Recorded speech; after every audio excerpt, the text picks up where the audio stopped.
Assalomu alaykum aziz ko'rsatuvimizning tomoshabinlari. Bugungi ko'rsatuvimiz mehmoni uzoq yillardan beri chet elda ishlagan, hozirda tadbirkorlik bilan shug'ullanadigan Karima opa hisoblanadilar. Assalomu alaykum Karima opa, xush kelibsiz. Va alaykum assalom. Bizga jo'natgan murojaatingizga ko'ra, sizning farzandlaringiz sizdan ota uyingizni tortib olmoqchi ekan. Ha, to'g'ri. Qizimni o'qitdim, odam qildim. U bugun meni ota-onamdan qolgan uy-joyimni tortib olmoqchi. Bizning aniqlashimizcha, sizning ko'p uy-joylaringiz bor ekan. Nahotki yashash uchun boshqa joyingiz bo'lmasa? Ha, bor. Meni 38 ta hovlim bor. Lekin bu ota-onamdan qolgan qadrdon uy-joyni o'g'limga ham, qizimga ham bermayman. Keling unda Karima opa, hozir vaziyatni yanada oydinlashtirish uchun qizingiz Zamiraxon bilan bog'lanamiz.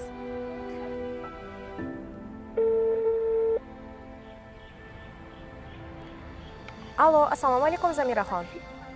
Assalomu alaykum. Sizni ko'rsatuvdan bezovta qilayotgandik. Onangiz, ya'ni Karima opa bizning ko'rsatuvga murojaat qilgandilar.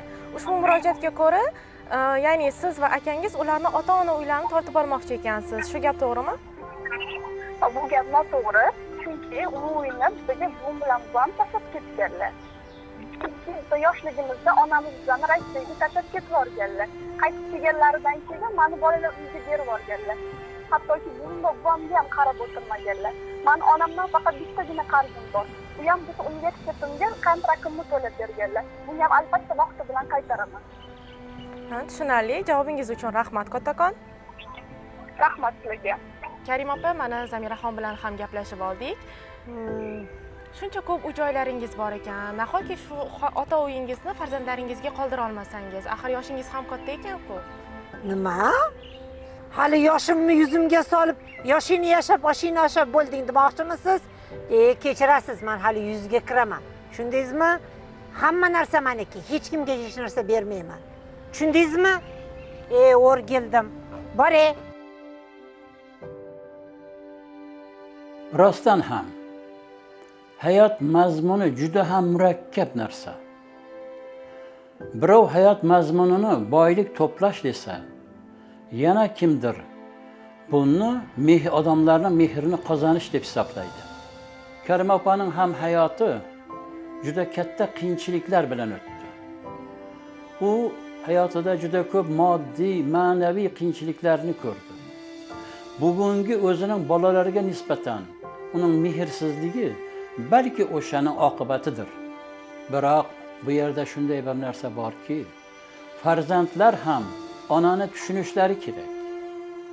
Oilada ona bilan farzandlar o'rtasida tushunmovchilik bo'lsa, bu oilada nosog'lom muhit bo'ladi. Nima uchun?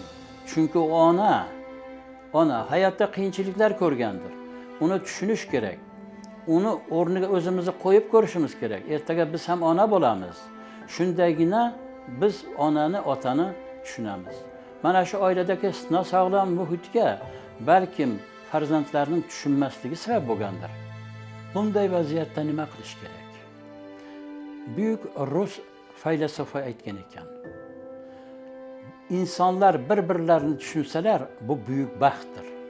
Buning uchun bolalikdan, yoshlikdan farzandlarimizni, o'zimiz bir-birimizni kechirishni, bir-birimizni tushunishni o'rganishimiz kerak. Bu sizga va menga, hammamizga bog'liq ishdir.